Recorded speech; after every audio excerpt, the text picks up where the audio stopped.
आज का हमारा टॉपिक है ग्रेहम्स लॉ ऑफ डिफ्यूजन और इफ्यूजन ऑफ गैसेस। ग्रेहम्स लॉ में थॉमस ग्रेहम्स ने रिलेट किया है रिलेटिव रेट ऑफ डिफ्यूजन और इफ्यूजन ऑफ गैसेस को मोलर मास या डेंसिटी के साथ। इस लॉ के मुताबिक कि जब कभी हमारे पास कांस्टेंट टेम्परेचर या प्रेशर होगा तो जो रिलेटिव रेट होगा डिफ्यूजन या इफ्यूजन ऑफ गैसेस का वो इनवर्सली प्रोपोर्शनल होगा square root of molar masses के या इनवर्सली प्रोपोर्शनल होगा स्क्वायर रूट ऑफ डेंसिटी का। याद रखें कि जब टू वेरिएबल्स इनवर्सली प्रोपोर्शनल होते हैं एक दूसरे के तो इसका मतलब क्या है कि जैसे ही एक वेरिएबल इंक्रीज होगा दूसरा डिक्रीज होगा, मींस एक दूसरे की ऑपोजिट जाएंगे। यहाँ पर आप देख सकते हैं कि हमारे पास जब मोलर मास या हम इसको मॉलिक्यूलर मास भी कहते हैं या डेंसिटी की हम बात करते हैं तो ये जब डिक्रीज होगी तो इसके डिक्रीज होने के साथ क्योंकि ये इनवर्सली प्रोपोर्शनल है एक दूसरे के रेट ऑफ डिफ्यूजन के तो हमारे पास जो रेट ऑफ डिफ्यूजन या इफ्यूजन ऑफ गैसेस होगा वो इंक्रीज होगा। ठीक है, यही हमें ग्रेहम्स लॉ बताता है। ग्रेहम्स लॉ ऑफ डिफ्यूजन और इफ्यूजन के मुताबिक at a constant temperature and pressure the rate of diffusion and effusion of gases is inversely proportional to the square root of its molar mass or molecular mass। क्या बता रहा है ये law कि जब कभी टेम्परेचर या प्रेशर और प्रेशर कांस्टेंट होगा तो जो रिलेटिव रेट ऑफ डिफ्यूजन या इफ्यूजन ऑफ गैसेस होगा वो इनवर्सली प्रोपोर्शनल होगा उसके मोलर या मॉलिक्यूलर मास के। यहाँ पर आप देख सकते हैं कि हमारे पास टू गैसेस का हमने जिक्र किया है। फर्स्ट हमने R1 डिनोट कर रहा है हमारे पास जो relative rate of diffusion of first gas को, R2 डिनोट कर रहा है relative rate of diffusion of second gas को। ठीक है, तो इस लॉ के मुताबिक जो रेट ऑफ डिफ्यूजन या इफ्यूजन ऑफ गैसेस होगा वो इनवर्सली प्रोपोर्शनल होगा मोलर मास के square root of the molar mass के।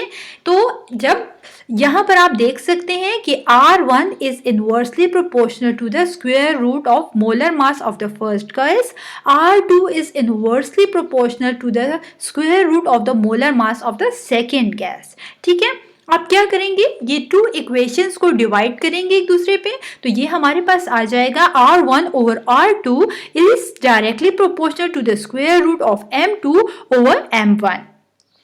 यहाँ प्रोपोर्शनैलिटी का साइन जब कभी हम हटाते हैं तो क्या होता है, प्रोपोर्शनैलिटी का साइन हम यहाँ से हटाएंगे और हमने यहाँ पर इक्वल लगा दिया। ठीक है, इक्वल लगा दिया और कांस्टेंट क्या है हमारे पास, हमें मालूम है कि कांस्टेंट टेम्परेचर और प्रेशर है हमारे पास। यहाँ पर हो जाएगा R1 over R2 is equal to the square root of M2 over M1। यहाँ R1 डिनोट कर रहा है relative rate of diffusion of the first gas, R2 denote करता है relative rate of diffusion of the second gas, M1 हमें denote कर रहा है मोलर मास या molecular mass of the first gas and M2 denote कर रहा है मोलर मास और molecular mass of the second gas. यहाँ आप देख सकते हैं कि हमारे पास ये जो इक्वेशन है इसको हम कहते हैं ग्रेहम्स लॉ ऑफ डिफ्यूजन और effusion of gases in term of molar mass। ठीक है, मॉलिक्यूलर मास और जो रेट ऑफ डिफ्यूजन या इफ्यूजन ऑफ गैसेस है उसको बेहतर तौर पर समझने के लिए हम अपनी डेली लाइफ से बॉल की एग्जांपल लेते हैं। फर्ज करें कि हमारे पास ये जो टू बॉल्स हैं, एक का आप देख सकते हैं कि साइज फर्स्ट वन वाले का बहुत स्मॉल है। ठीक है, इमेजिन करें ये गैस है जिसका स्मॉल मॉलिक्यूलर साइज है, सेकंड बॉल जो है वो काफ़ी लार्ज है फर्स्ट के मुकाबले में। तो आप ये इमेजिन करें कि ये हमारे पास एक मॉलिक्यूल है जिसका क्या है हमारे पास मॉलिक्यूलर साइज जो है ज़्यादा है। तो अब किसका रेट ऑफ डिफ्यूजन ज़्यादा होगा? नॉर्मल लाइफ में हम ये एक्सपीरियंस करते हैं कि जो चीज़ जो होती है हल्की होती है हमेशा वो क्या करती है, वो तेज़ी से जाती है। तो यहाँ पर जब बॉल को आप थ्रो करेंगे तो आप देखेंगे कि ये काफ़ी ज़्यादा तेज़ी से मूवमेंट करेगा, जबकि ये बॉल जो सेकंड वन वाला जो काफ़ी बड़ा है, तो अब इसका इमेजिन करें कि गैस है जिसका मॉलिक्यूलर साइज ज़्यादा है। तो अब क्या होगा, लाइक अ फैट मैन, एक मोटे आदमी की तरह क्या होगा, ये आहिस्ता आहिस्ता आगे जाएगा। मीन्स यहाँ पर जो रेट ऑफ डिफ्यूजन होगा मॉलिक्यूलर साइज के इंक्रीज होने के साथ कम हो जाएगा। ठीक है, इसी को समझने के लिए अब हम गैसेस की तरफ जरा जाते हैं। यहाँ आप देख सकते हैं कि हमारे पास टू गैसेस हैं। फर्स्ट वन हाइड्रोजन गैस है, सेकेंड ऑक्सीजन गैस है। मॉलिक्यूलर साइज की बात करते हैं कि मॉलिक्यूलर साइज का जो रिलेटिव रेट ऑफ डिफ्यूजन या इफ्यूजन ऑफ गैसेस के साथ क्या रिलेशनशिप है। यहाँ पर मॉलिक्यूलर साइज जो हाइड्रोजन गैस का है वो हमें मालूम है कि वो मॉलिक्यूलर मास या मोलर मास जो है हाइड्रोजन का वो क्या है 2 है, ठीक है। और जबकि ऑक्सीजन के हम मोलर मास की बात करते हैं तो वो हमारे पास 32 है। तो as compare to hydrogen, oxygen का जो मोलर मास या मॉलिक्यूलर मास है वो बहुत ज़्यादा है। तो अब ये आप मुझे बताएं कि हाइड्रोजन और ऑक्सीजन में से जो रेट ऑफ डिफ्यूजन होगा या इफ्यूजन होगा वो कौन सी गैस का ज़्यादा होगा। जी, यहाँ पर आप देख सकते हैं कि जो कम मॉलिक्यूलर मास होगा या डेंसिटी होगा तो जो रेट ऑफ डिफ्यूजन होगा उस गैस का ज़्यादा होगा। यहाँ आप हाइड्रोजन को देखें कि हाइड्रोजन को आप देख सकते हैं स्क्रीन पर कि यहाँ पर ये हाइड्रोजन का क्योंकि मॉलिक्यूलर साइज बहुत छोटा है इसलिए ये तेज़ी से डिफ्यूज़ हो गया, जबकि ऑक्सीजन का मॉलिक्यूलर साइज 32 काफ़ी ज़्यादा है। यही वजह है कि एक मोटे आदमी की तरह ये आहिस्ता आहिस्ता मूवमेंट करेगा। यहाँ पर मॉलिक्यूलर साइज की इंक्रीज होने की वजह से क्या हो गया, जो रेट ऑफ डिफ्यूजन या इफ्यूजन ऑफ गैस है ऑक्सीजन का वो कम हो गया।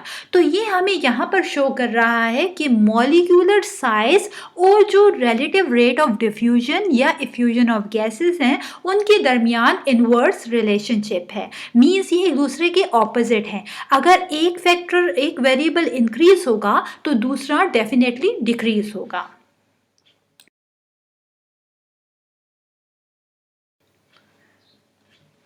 मॉलिक्यूलर मास या मोलर मास का जो रिलेटिव रेट ऑफ डिफ्यूजन और इफ्यूजन ऑफ गैसेस के साथ रिलेशनशिप है, चलें इसे प्रूफ करते हैं ग्राहम्स लॉ के मुताबिक। यहाँ पर हमें मालूम है कि जो relative rate of diffusion of hydrogen gas है वो इन्वर्सली प्रोपोर्शनल होता है molar mass of hydrogen gas का, जबकि relative rate of oxygen gas जो है डिफ्यूजन ऑफ ऑक्सीजन गैस वो इन्वर्सली प्रोपोर्शनल होता है to the molar mass of oxygen gas का। फॉर्मूला हमारे पास क्या आ जाएगा, यहाँ पर हमें मालूम है कि rate of diffusion of the hydrogen over the rate of diffusion of oxygen is equal to क्या आ जाएगा, square root of the molar mass of the oxygen gas over the square root of the molar mass of the hydrogen gas. ये हमारे पास क्या है, Graham's law है in terms of molar mass. जी, ऑलरेडी हमें मालूम है कि जो मोलर मास है ऑक्सीजन गैस का वो क्या है 32 है, जबकि हाइड्रोजन का 2 है। यहाँ पर हम ये वैल्यूज पुट कर देते हैं, जैसे कि आप देख सकते हैं स्क्वायर रूट ऑफ 32 ओवर 2। ये हमारे पास आंसर जो आएगा ये आ जाएगा हमारे पास 4। अब ये 4 हमें क्या डिनोट करता है,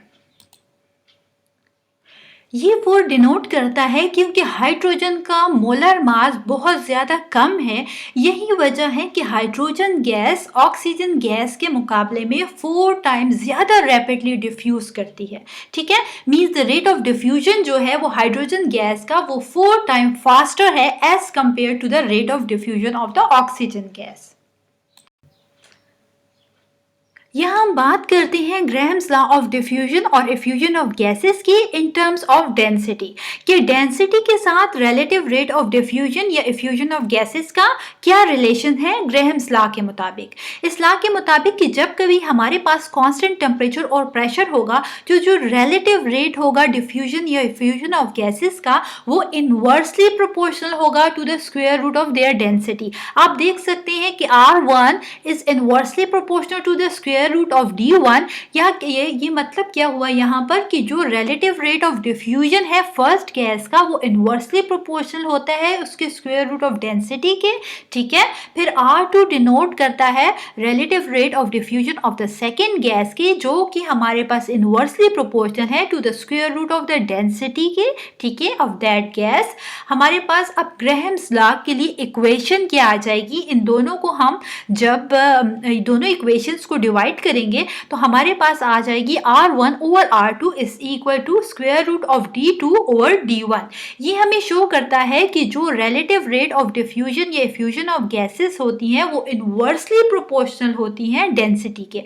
ठीक है, मीन्स क्या कि जैसे जैसे डेंसिटी हम कम होगी किसी भी गैस की तो वहाँ पर जो रिलेटिव रेट ऑफ डिफ्यूजन या इफ्यूजन ऑफ गैसेस होगा वो बढ़ता जाएगा। अगेन यहाँ पर रिलेटिव रेट ऑफ डिफ्यूजन या इफ्यूजन ऑफ गैसेस और डेंसिटी के दरमियान इनवर्स रिलेशनशिप है। मीन्स कि अगर एक वेरिएबल इंक्रीज होगा तो डेफिनेटली दूसरा डिक्रीज होगा। यही हमें ग्रेहम्स लॉ बताता है। यहाँ तक हमने टू फॉर्म स्टडी की ग्रेहम्स लॉ की, जिसके मुताबिक फर्स्ट हमारे पास क्या है कि जो हमारे पास रिलेटिव रेट ऑफ डिफ्यूजन या इन्फ्यूजन ऑफ गैसेस होता है वो इनवर्सली प्रोपोर्शनल होता है to the square root of their molar mass के, और सेकंड है the relative rate of diffusion या इफ्यूजन ऑफ गैसेस वो इनवर्सली प्रोपोर्शनल होता है to the square root of their densities के। ठीक है, लेकिन हमारे पास टेम्परेचर और प्रेशर कांस्टेंट होना चाहिए। ये टू फॉर्म्स हैं ग्रेहम्स लॉ की। अब यहाँ एक बात जो हमारे पास गौर तलब है वो ये है कि जो डेंसिटी होती है वो डायरेक्टली प्रोपोर्शनल होती है molar mass of a gas के। इसी को अभी हम प्रूफ करेंगे। सपोज करें कि यहाँ पर हमारे पास एक गैस है जिसका कांस्टेंट टेम्परेचर और प्रेशर है। हमें मालूम है कि आइडियल गैस इक्वेशन के मुताबिक हमने एक आइडियल गैस लॉ में इक्वेशन डिराइव की थी डेंसिटी के लिए। वो क्या थी? Pm is equal to DRT। ठीक है, आइडियल गैस इक्वेशन है ये। अब हमारे पास यहाँ P प्रेशर को डिनोट करता है, M जो है मोलर मास को डिनोट करता है, D डेंसिटी को डिनोट करता है, R यूनिवर्सल गैस कांस्टेंट को डिनोट करता है और T टेम्परेचर को डिनोट करता है। थोड़ा रीअरेंज कर दें इस इक्वेशन को तो ये हमारे पास, अगर हम इसमें से M को फाइंड आउट करते हैं मीन्स मोलर मास को, तो ये हो जाएगा molar mass is equal to density RT/P। हमें मालूम है कि R जो है यूनिवर्सल गैस कांस्टेंट है जिसकी एक फिक्स ये कांस्टेंट वैल्यू है। टेम्परेचर और प्रेशर हमें मालूम है कि यहाँ पर कांस्टेंट है। मींस R, T और P ये तीनों जो वेरिएबल्स हैं ये कांस्टेंट है। तो अब यहाँ पर हमारे पास बाकी क्या बचा? कैपिटल M जो कि मोलर मास को डिनोट कर रहा है और D जो है density of any gas denote कर रहा है। ठीक है, तो यहाँ पर इस इक्वेशन से हमें मालूम होता है कि जो मोलर मास है वो डायरेक्टली प्रोपोर्शनल है डेंसिटी के। मींस जो मोलर मास होता है वो डिपेंड किस पे करता है? डेंसिटी पर। तो जब दोनों एक दूसरे के, अगर आप देखें, डायरेक्टली प्रोपोर्शनल है, molar mass is directly proportional to density, तो हम क्या कर सकते हैं कि ये जो मोलर मास है इसको रिप्लेस कर सकते हैं डेंसिटी से। तो ये इक्वेशन जो हमारे पास ग्रेहम्स लॉ की है वो हमारे पास क्या है? पहले relative rate of diffusion of the first gas over the relative rate of diffusion of the second gas, जो कि हमने डिनोट किया R1 over R2 से। हमें मालूम है कि वो इक्वल होता है square root of the molar mass of the second gas over the square root of the molar mass of the first gas. अब ये मोलर मास को हम रिप्लेस कर सकते हैं डेंसिटी से, तो ये इक्वेशन हमारे पास आ जाएगी square root of the density of the second gas over the square root of the density of the first gas. तो ये टू फॉर्म्स हमारे पास ग्रेहम्स लॉ ऑफ डिफ्यूजन और इफ्यूजन ऑफ गैसेस की आ जाती हैं।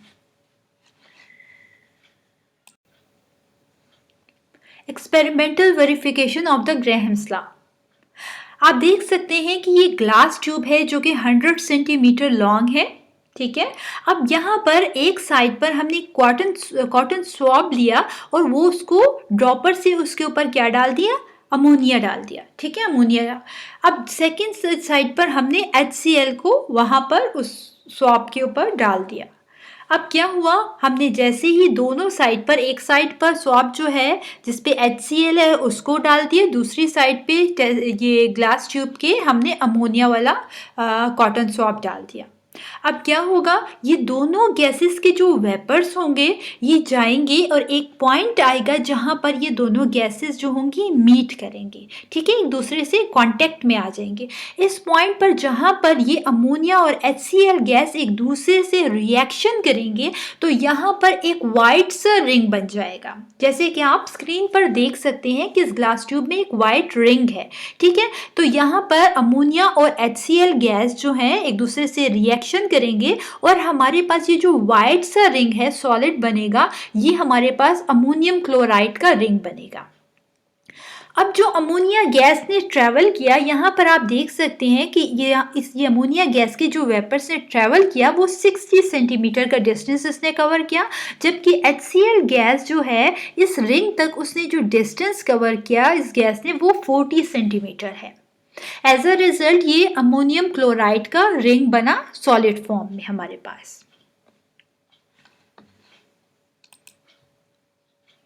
चलिए फाइंड आउट करते हैं हम रेट ऑफ डिफ्यूजन अमोनिया और HCl गैस का। याद रखें कि रेट ऑफ डिफ्यूजन जो है किसी भी गैस का वो इक्वल होता है distance covered by a gas in a unit time. Means कि हमारे पास कितनी तेजी से एक खास टाइम में गैस डिफ्यूज हुई। मीन्स हमारे पास जैसे अमोनिया गैस का हमने जिक्र किया तो एक खास टाइम के दौरान, एक स्पेसिफिक ड्यूरेशन के दौरान कितनी तेजी से अमोनिया गैस फैली या HCl गैस फैली, उसने कितना डिस्टेंस कवर किया, इसको हम कहेंगे रेट ऑफ डिफ्यूजन।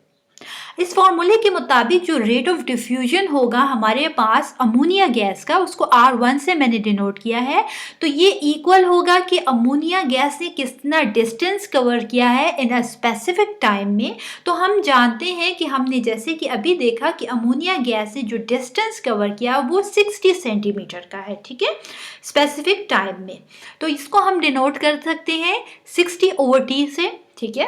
अब rate of diffusion HCl gas का डिनोट किया है R2 से, तो ये हमारे पास इक्वल होगा कि HCl गैस ने यूनिट टाइम में कितना डिस्टेंस कवर किया है। तो हम जानते हैं कि HCl गैस ने 40 सेंटीमीटर का डिस्टेंस कवर किया है इन अ स्पेसिफिक टाइम, ठीक है। तो टाइम को हमने T से डिनोट किया।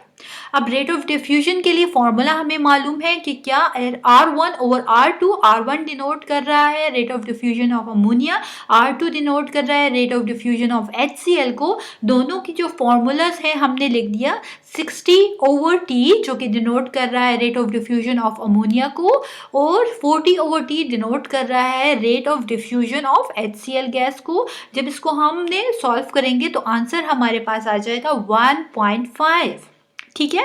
ये 1.5 क्या शो कर रहा है, ये 1.5 ये शो कर रहा है कि अमोनिया गैस जो है वो डिफ्यूज कर रही है 1.5 time faster as compare to the HCl gas.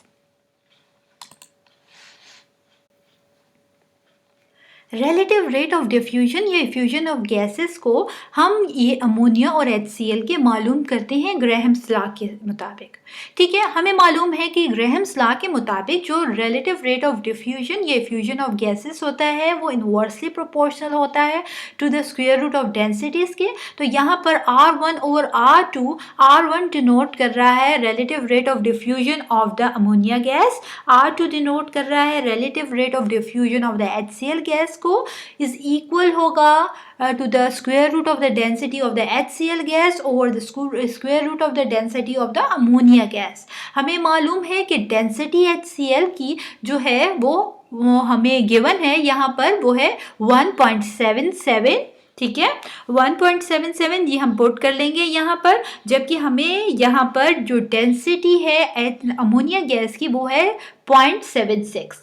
अब इसका जब स्क्वायर रूट लेंगे तो आंसर आ जाएगा हमारे पास 1.5। तो ये 1.5 हमें क्या शोर कर रहा है कि अमोनिया गैस 1.5 टाइम फास्टर या रैपिडली डिफ्यूज हो रही है as compare to HCl gas के। अगेन वही हमें दोबारा से ग्रेहम्स लॉ के मुताबिक भी वही मालूम हुआ कि रेट ऑफ डिफ्यूजन अमोनिया का 1.5 टाइम फास्टर है एज कंपेयर टू HCl के। अभी इसी ग्राहम्स लॉ के मुताबिक हम मोलर मास के ज़रिए रेट ऑफ डिफ्यूजन मालूम करते हैं। तो हमें मालूम है कि ग्राहम्स लॉ के मुताबिक जो रिलेटिव रेट ऑफ डिफ्यूजन या फ्यूजन ऑफ गैसेस होता है वो इन्वर्सली प्रोपोर्शनल होता है to the molar mass of the gases. तो यहाँ पर हमारे पास है R1 over R2 is equal to the square root of the molar mass of HCl over the square root of the molar mass of the ammonia gas। ये हम values put कर लेंगे। हमें मालूम है कि मोलर मास जो है HCl का वो 36.5 है, जबकि मोलर मास अमोनिया का 17 है। इसको सॉल्व करेंगे, स्क्वायर रूट लेंगे, आंसर आ जाएगा 1.5। अगेन ये 1.5 हमें क्या शो कर रहा है कि अमोनिया 1.5 टाइम फास्टर या रैपिडली डिफ्यूज होती है as compare to the HCl gas. ठीक है